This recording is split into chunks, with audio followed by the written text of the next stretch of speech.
Hello everybody, it's Gary Hallican here, and if you saw my previous video about the Figma Guyver I figure, then you heard me promise that Guyver II would be coming soon, and so here she is.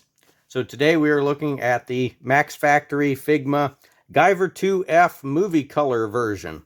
So where all of that business comes from is that in the original OVA, which was called Guyver Out of Control from 1986, the second Guyver unit was activated by a woman, so that's where the F comes in.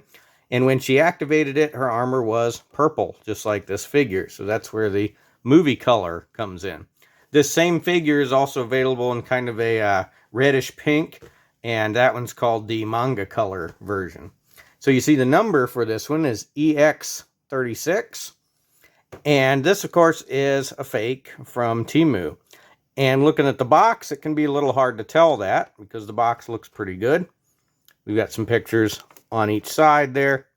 And on the back, we have pictures of some of the poses we can do.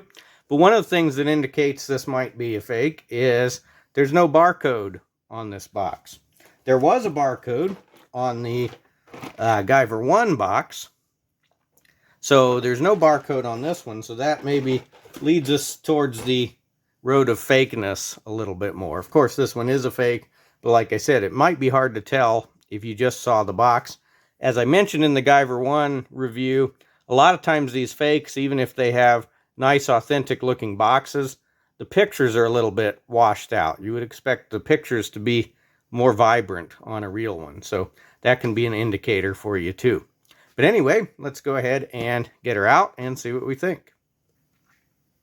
Okay, so here is Guyver II out of the package, and it does take a little bit of doing to get her out of the package because like the Guyver I figure, there is tape all the way around the plastic clamshell that she comes in.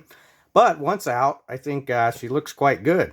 There are definitely some issues here and there, but overall the aesthetics are pretty good, and I think I would definitely have to rank her higher than the Guyver I figure, primarily because of the head. The head on this one is much better than the head on that figure, and we will get them up close and look at that in a second. Just like the Guyver I figure, she does have this very sort of dirt-looking wash all over, especially on the legs. You can see it in the grooves on the legs there, so that does match up with the other one, but kind of makes it look dirty in places. And there are some issues, with the paint. So like you'll see here, the silver on her waist is pretty off-center, and this neck piece is kind of messed up. It looks a little mangled a little bit, but overall this figure seems pretty good, and the feel is good. Just like the Guyver I figure, it doesn't feel cheap, doesn't feel like it's going to fall apart or like you're going to break it if you bend the knees, anything like that. Feels pretty good, and I would say it seems so far at least that the elbow blades stay on better than they did on this guy, so that is an upgrade as well. The elbow blades, however, are very sharp and very pointy, so be careful of them. Similarly, the spike here on the chest is also very pointy, so be careful of that. But let's get the head sculpt up close and take a look. See if I can get to focus on it. So the head sculpt on this one is much better than on the Guyver I figure, and is painted much better as well. If we bring him up here, get him in close, you can see the head sculpt on him is very soft, and the eyes are not painted well. And the head sculpt here on Guyver II is not perfect. It's still soft in places, not super crisp and clean, but the paint on it is much better, much cleaner, especially on the eyes, and pretty much better in every way on the head sculpt here. And you won't be able to see it on camera, I'm sure, but if you do look very closely at this figure, you can see that there is a little bit of damage on the control metal right in the center of the head, and that is correct. There is supposed to be some. That is a major plot point in the movie. So I would say overall, this figure is good, and I would say better than the previous one that I've looked at.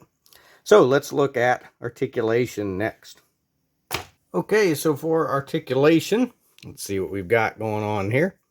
So the head, we've got not too bad look up, definitely better look up than the other figure. And just a little bit of look down. We've got not very much tilt side to side, and of course can twist. At the shoulders, we've got up only about that far, so not quite all the way horizontal. We got all the way around, not really any forward and back. We do have bicep swivel. We have just the one joint at the elbow, but it should be good enough to, well, that's about as far as it goes, it looks like, at the elbow. And then at the wrist, we have twist and hinges there at the wrist. Should be a little bit of hinge motion there. There, I popped the hand off. At the chest, we've got only about that much crunch forward. So I continue to show you figures on the channel that don't crunch forward. We've got extreme lean back. However, if you do lean back this far, we get a big gap there at the chest. Even as normal, there's a gap at the back here. So if you try to lean forward, we get a very big gap at the back. We've got very extreme side-to-side tilt. You get a big gap there. So if we tilt until we don't have a gap, then we've got side-to-side tilt about that far.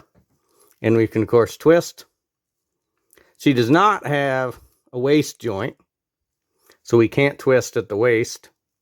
So just at the chest is where we get twisting. Then at the legs, we've got forward about that far, unless we tilt it out a little bit, and we can go up like that. But if we go forward without tilting it, we've got about that far. And back about that far. Well, might not get splits then.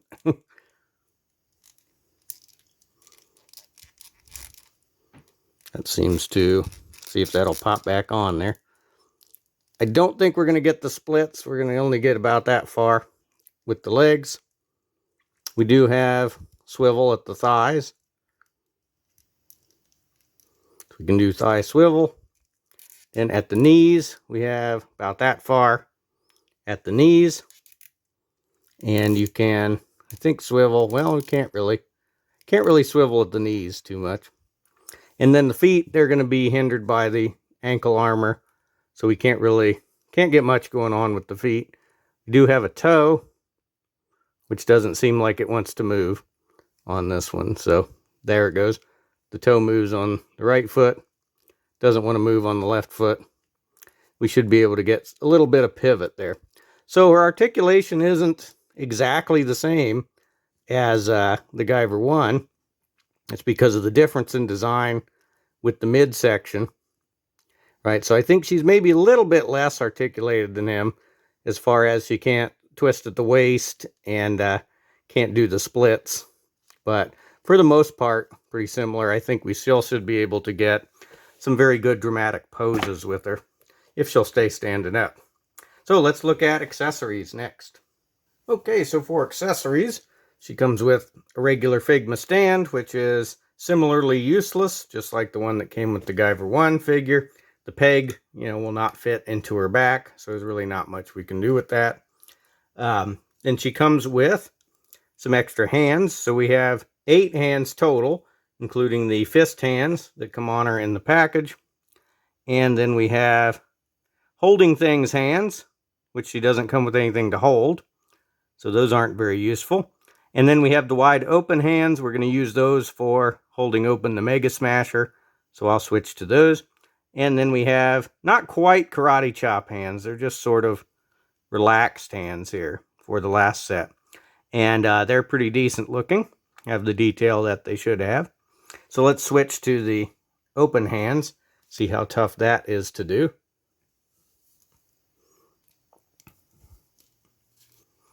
Okay, so the left wrist peg did not want to cooperate at all, so I've just put the fist hand back on the left arm there. The right hand I was able to change, but it is finicky for sure to get these hands changed out. And I think she has one fewer set of hands than Guyver I did. For other accessories, we of course have the extended versions of the high frequency blades. So if we switch those out, and they seem to connect pretty good. They don't seem as prone to falling off as the ones on Guyver I. And check that out. Those are very impressive looking there for the high frequency blades. And again, they're sharp, so be careful with them. Now, she also has parts to replicate the Mega Smasher, but this one works a little bit differently than how the Guyver I figure did. So on him, there were two different chest plates, right? There was an opening chest plate, kind of a perfect transformation chest plate, which is what is on him now. And then a chest plate that was just fixed, right? For if you wanted him just with the normal look without worrying about the Mega Smasher. Here on this figure, however, we don't have an opening chest plate. We just have these pieces which are already open that we have to switch out in order to get the Mega Smasher effect. So let's try that here. So we need to remove the chest pieces.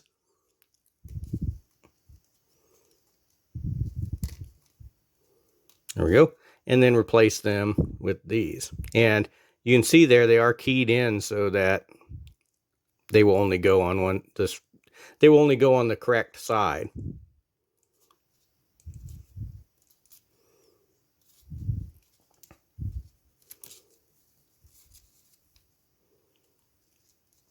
So there we have the open Mega Smasher.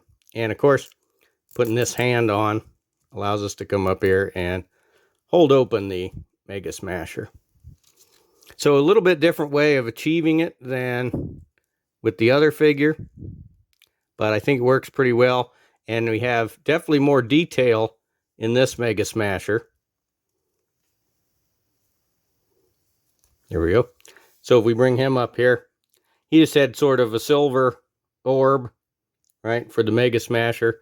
But here on this figure, we have some clear plastic with the neon green behind it. So Mega Smasher looks pretty good there. Though I don't think she ever uses the Mega Smasher in the movie, but it's good to have it on the figure. So accessories are good, and I think achieve their purpose pretty well. But I think she does have fewer accessories than the Guyver I figure did. Okay, let's do some size comparisons next. Okay, for size comparisons, you have been seeing her the whole video compared with the Figma Guyver I figure. And they're pretty much the same size, but I think Guyver II is just a speck taller. I think she is a speck taller than him. And I believe that's accurate. I think if I remember right in the movie, I think she is supposed to be just a little bit taller than him. Here is a Marvel Legends figure. So here's Marvel Legends Captain Marvel. So these Figma figures are more in the 5-inch range, 5-inch scale than the 6-inch scale. Here is the NECA Ultimate Megan figure. Right, so you can see they're not really in scale there. Here is a typical 12-ounce beverage can. And then, of course, here is John Cena. So please stay tuned for some dramatic poses. I think we will definitely be able to get some with this figure. But that was the Figma Guyver II F movie color figure, of course, fake from Temu version. And I think it's pretty good. I think I would say that it is better than the Guyver I figure that I reviewed before. Head sculpt is definitely better. More detail on the Mega Smasher, that kind of thing. It is worse in some ways. She has slightly fewer accessories, and I think she's a little more limited articulation-wise than he was. But overall, a pretty good figure, I think. And I will have Guyver III coming soon to compare with both of these. And I think he should be taller than both of these two. So let me know in the comments if you have this figure. Let me know if you have the real one. Let me know if you have any other figures of Guyver II. There are some other ones out there. Let me know which is your favorite Guyver unit. Let me know what else is cool, and we'll see you in the next review.